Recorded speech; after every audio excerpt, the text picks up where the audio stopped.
Europe 1.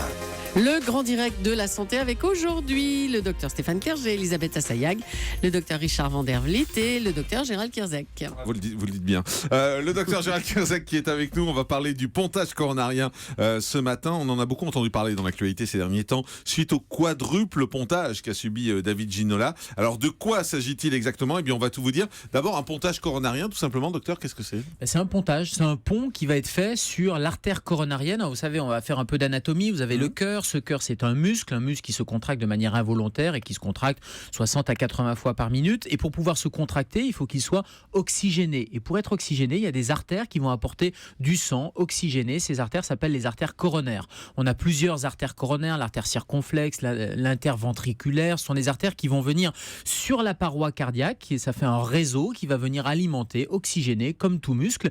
Et ces artères, malheureusement, elles sont le siège de dépôts de cholestérol, de dépôts de plaques d'athérome, et elles vont pouvoir se boucher. Et quand elles se bouchent, ça donne de l'angine de poitrine. Et la phase évoluée et le stade ultime de l'angine de poitrine, c'est l'infarctus du myocarde, c'est-à-dire que l'artère est bouchée, il n'y a plus de sang qui arrive, il n'y a plus d'oxygène qui vient oxygéner le muscle cardiaque, le myocarde, et ça donne une nécrose, un infarcissement, un infarctus du myocarde. C'est vraiment une partie qui n'est plus oxygénée. Et donc l'objectif, c'est d'aller déboucher l'artère le plus vite possible. Ça se fait soit par l'intérieur de l'artère, soit en pontant l'artère par-dessus quand ce n'est pas accessible par l'intérieur de l'artère. Mais un pontage, ça veut dire quoi ? Ça veut dire qu'on passe au-dessus du... En fait, c'est bouché et on fait une déviation ? On fait un shunt, on fait un bypass, on fait une déviation. Vous avez l'autoroute qui est bouchée, on va utiliser la route nationale, on va faire un pont par-dessus. Mais anatomiquement... Moi, je pensais qu'on débouchait, en fait, alors, tout le temps. Dans l'immense majorité des cas, maintenant, on débouche. Et l'angioplastie, vous savez, la coronarographie, l'angioplastie, c'est-à-dire vous avez un infarctus, vous appelez le SAMU, on va faire le diagnostic, vous allez arriver chez les cardiologues qui vont,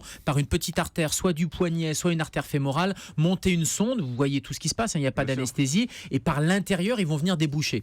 Et l'angioplastie, ça permet de sauver énormément de patients. Sur les 120 000 patients qui ont des infarctus du myocarde chaque année, l'immense majorité sont débouchés, comme vous dites, c'est pour ça que je disais, c'est une affaire tout bonnement de plomberie et de tuyaux, sont débouchés et de plus en plus débouchés par l'angioplastie. Mais parfois, parce que ce n'est pas accessible, parce qu'il y a plusieurs artères qui sont bouchées, et donc il n'est pas possible d'aller déboucher, d'aller mettre des stents, ces petits ressorts, eh bien, il faut intervenir par l'extérieur, et c'est l'opération à cœur ouvert, donc c'est beaucoup plus lourd. C'est de la chirurgie, c'est de la chirurgie cardiaque. Autant l'angioplastie, on est cardiologue, et c'est ce n'est pas de la chirurgie, ça se fait sans anesthésie, il n'y a pas de thorax ouvert. Autant le pontage coronarien, encore plus quand c'est un quadruple pontage, mais que ça soit un triple ou un quadruple pontage, ça veut dire quoi quadruple ? Ça veut dire qu'il y a 4 artères qui sont pontées. C'est sur le cœur, ça se fait pas à cœur battant, parce que vous imaginez bien que le chirurgien, il peut pas aller suturer les artères, donc ça se fait à cœur arrêté. Ça veut dire quoi ? Ça veut dire qu'il y a une circulation extracorporelle qui est mise en place. Donc c'est vraiment de la chirurgie. On arrête le cœur. On arrête le cœur, on met une déviation de toute la circulation pour pouvoir arrêter pendant plusieurs minutes le cœur, de façon à ce que le chirurgien puisse travailler sur ce cœur qui ne peut pas, ça se fait généralement, alors c'est en train de changer, ça peut se faire à cœur battant, mais les pontages se font généralement à cœur arrêté, avec une circulation extracorporelle. Et puis avec quoi on ponte ? Il faut aller chercher une artère. Donc on n'a pas de circuit naturel qui permette un peu de faire la déviation. Donc les chirurgiens cardiaques vont aller chercher cette déviation, vont aller chercher une autre artère dans un autre endroit de l'organisme, soit au niveau de l'artère mammaire interne, c'est une artère qui passe le long du sternum et qui va venir ponter et irriguer et passer l'obstacle qui est sur cette artère coronaire. Soit parfois l'artère mammaire interne ne suffit pas, il faut aller chercher une artère beaucoup plus loin et ils vont aller chercher au niveau des jambes. Donc ils vont chercher soit de l'artère, soit de la veine saphène, qui ne sert pas à grand chose dans l'organisme, et elle va servir de matériau biologique pour pouvoir faire une nouvelle artère coronaire. Mais enfin, quand je vous entends, c'est assez impressionnant. Parfois on arrête le cœur, la plupart du temps on arrête le cœur, on va chercher ces artères. Et moi je suis très surpris parce que David Ginola, on l'a vu à la télé ce week-end quelques jours seulement après une opération si lourde. Il sera d'ailleurs demain l'un des invités du grand direct des médias sur Europe 1. Mais c'est incroyable de se remettre aussi vite quand même. Alors c'est la chirurgie qui est bien rodée par des équipes qui ont l'habitude depuis des années de faire ces gestes-là. Alors effectivement, David Ginola, c'est assez impressionnant. Il y a deux choses qui sont avec nous, pardon, pas demain. Il y a deux choses qui sont impressionnantes. C'est la récupération après un arrêt cardiaque. Il a fait plus qu'un infarctus du myocarde. Il a fait un arrêt du cœur. Et heureusement, il le dit, et c'est le message qu'il porte. Heureusement qu'il y avait son entourage qui savait faire les premiers gestes, le massage cardiaque, les équipes du SAMU. La chaîne des soins s'est mise en route de manière très efficace. Et puis la deuxième chose qui est étonnante, c'est effectivement après un quadruple pontage coronarien, de se remettre aussi vite, aussi facilement, parce qu'il y a de la réanimation après, bien sûr. Il y a de la rééducation et de la réadaptation cardiaque, parce que vous imaginez bien que le cœur, quand il est arrêté, il faut qu'il puisse se remettre là aussi en fonction. Donc c'est vrai que c'est une récupération, comme on dit, qui est assez impressionnante. Et quelque chose qui me surprend moi, c'est-à-dire que on n'analyse pas le cas de David Ginola parce qu'on n'a pas son dossier médical ni rien, mais on parle globalement de quadruple pontage. Quand on a besoin d'un quadruple pontage, il n'y a pas de signe avant-coureur, parce que quadruple pontage, si j'ai bien compris ce que vous nous avez expliqué, ça veut dire 4 artères qui sont bouchées, donc c'est quelque chose de lourd, et avant que ces 4 artères se bougent, on n'a pas de signe précurseur, ça arrive d'un coup, parce que lui, visiblement, il est en train de jouer au foot, il est tombé net. Alors, ça dépend. Il y a des gens qui sont pontés en urgence, et ça a l'air d'être le cas de David Ginola. Il fait un arrêt cardiaque, un infarctus un peu aigu. On essaie de faire la coronarographie, on s'aperçoit que c'est bouché un peu de partout, comme on dit dans le jargon, et qu'il faut faire un pontage en urgence, qui est effectivement plus risqué en urgence que quand c'est programmé. Mais le deuxième type d'intervention, c'est une intervention, un pontage, qui est un pontage programmé. Vous avez par exemple des symptômes qu'il ne faut pas négliger. Il faut rappeler à nos auditeurs que quand on a par exemple des douleurs thoraciques ou un essoufflement, des douleurs thoraciques à l'effort, par exemple, vous voyez, marcher dans la rue, vous êtes en train de faire un peu des efforts, porter des courses, monter des escaliers, et puis vous avez un petit peu de mal à monter les escaliers, vous êtes essoufflé, vous avez un peu une douleur dans le bras ou dans la mâchoire, et puis quand on s'arrête, ça passe. C'est ce qu'on appelle de l'angine de poitrine.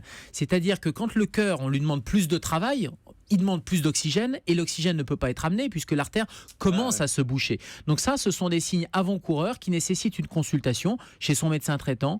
On va faire un électrocardiogramme, il va vous envoyer chez le cardiologue, et on va peut-être vous faire une coronarographie pour aller faire un diagnostic, aller voir si l'artère commence à se boucher ou pas. Et en fonction de la coronarographie, on va pouvoir mettre un stent, les cardiologues vont pouvoir mettre un stent pour déboucher, ou au contraire programmer une intervention, parce que parfois l'examen révèle que ce n'est pas accessible par l'angioplastie, par ces stents, et donc il va falloir faire un pontage qui est dans d'autres conditions, qui est dans des conditions programmées. Les chirurgiens vont évaluer le réseau coronaire, vont faire un certain nombre d'examens.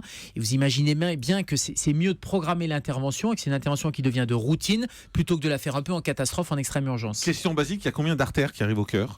Alors, il y a plusieurs artères qui arrivent au cœur, mais généralement, il y a 3 artères qui sont les artères coronaires. Il y a l'artère circonflexe, l'interventriculaire et puis la coronaire droite, qui sont les 3 artères qui vont venir faire le tour du cœur. C'est vraiment un réseau qui va venir faire le tour du myocarde pour pouvoir irriguer et pénétrer dans le cœur. Il y en a 3, mais quand on fait un quadruple pontage, Oui, mais ces trois artères, il peut y avoir des endroits sur la même artère, à 3 ou 4 endroits qui sont bouchés. Ouais. Et on va faire des petits ponts sur les artères. La deuxième chose, c'est qu'il y a des variantes anatomiques. C'est-à-dire qu'il y a 3 artères, mais parfois, il y a des réseaux qui sont plus développés chez telle ou telle personne en fonction de variations. Et dernière question, si une artère sur les 3 se bouche, on peut continuer à vivre normalement ou on le ressent ?